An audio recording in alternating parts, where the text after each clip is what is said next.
Hi there, it's Kevin with GatheringMagic.com here with the wrap-up video for playing on a budget.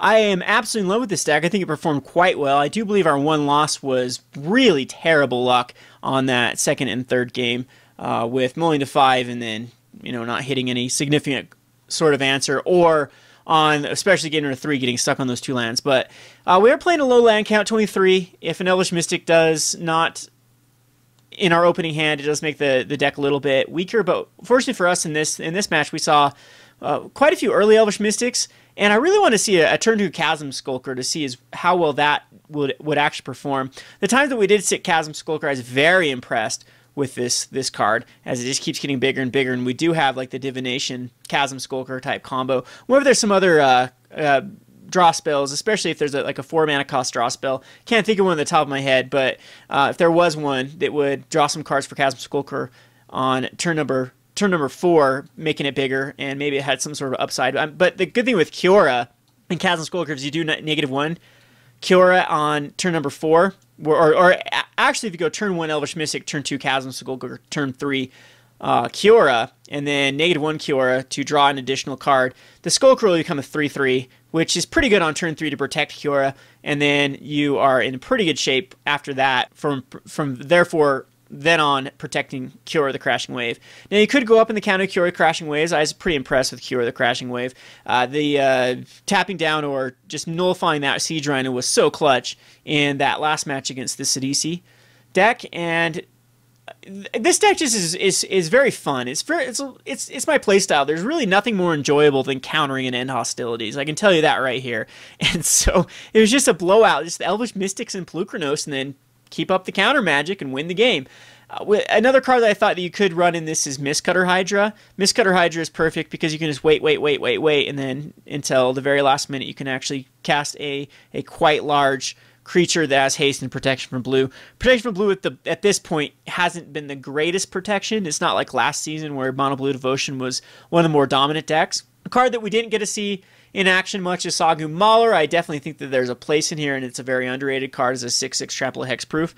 But again, you can adjust according to your metagame. This card can just flat out ruin people's days. If you're get up against any sort of token deck, they can't chump block it. It can power through Courser Crew Fixes and Sylvan Caritas and whatnot. So this deck can add some red. If you add red, you can add the Suruk Dragonclaw, and pretty decent card.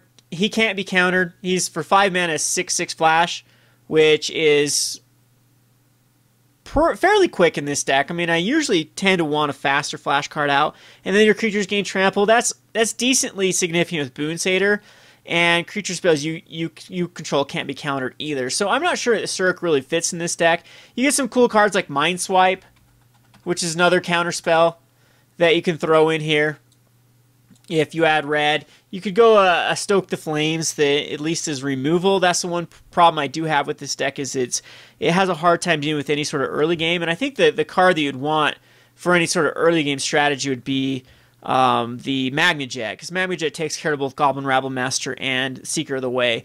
So for now, though, I think it's functioning just fine without red. And if you do add red, of course, you're going to be out of the budget range, as you will need to cast the Sheevan Reefs, or add the Sheevan Reefs, maybe a Mana Confluence or 2, and you'd have to go out of the Thornwood Falls and probably into comes into play tap the Teamer land that has all triple of the colors.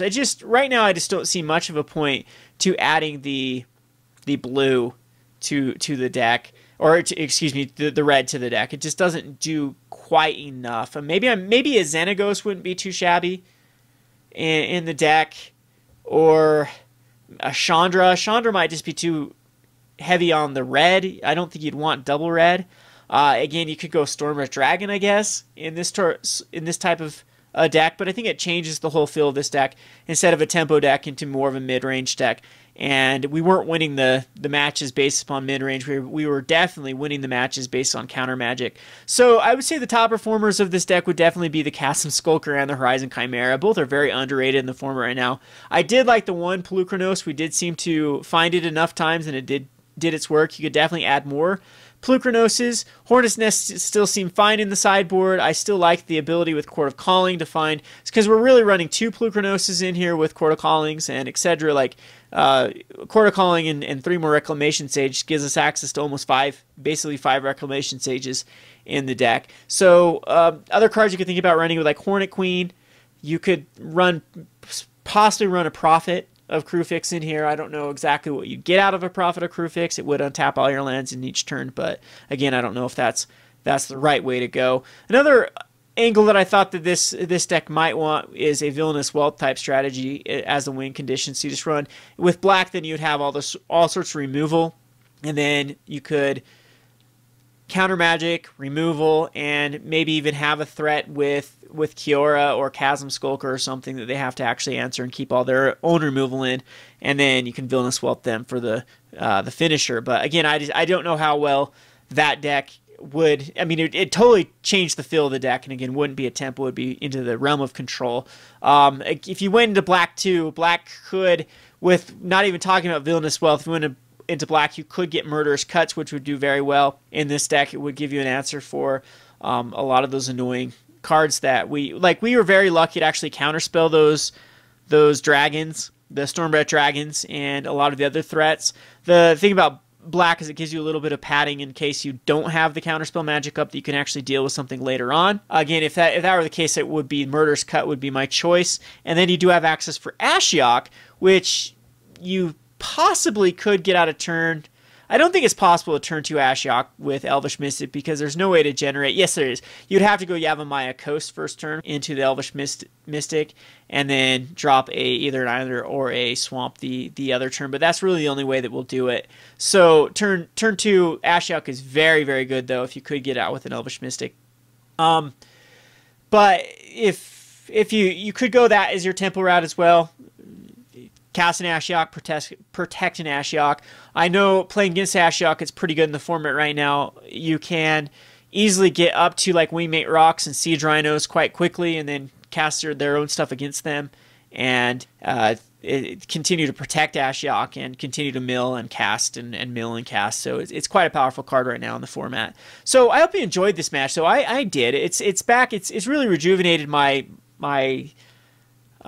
like for standard. I guess there is room for innovation. I guess I was a little bit salty last video, a little bit frustrated with my own performance lately in some of the matches. I have been tilting quite bad lately, and still trying to get back in the competitive swing of Magic. I've been out of competitive Magic. Haven't hit a GP or a more competitive tournament in quite some time, and I used to be quite the PTQ traveler and GP traveler, and lately it's just been with life in the way, and just my disdain, I guess, for standard lately. It's just kind of taken it out of me. So this deck was really fun, though. I'm hoping that Fate Reforged and more decks like Tempo decks can be and if Fate Reforged did seem very Tempo-esque, you can drop an early threat and then protect it, and then I'm hoping to get away from just Siege Rhino decks, as those decks got quite boring for quite a while. Anyway, though, hope you enjoyed this match. This has been Kevin with GatheringMagic.com. Thanks for watching.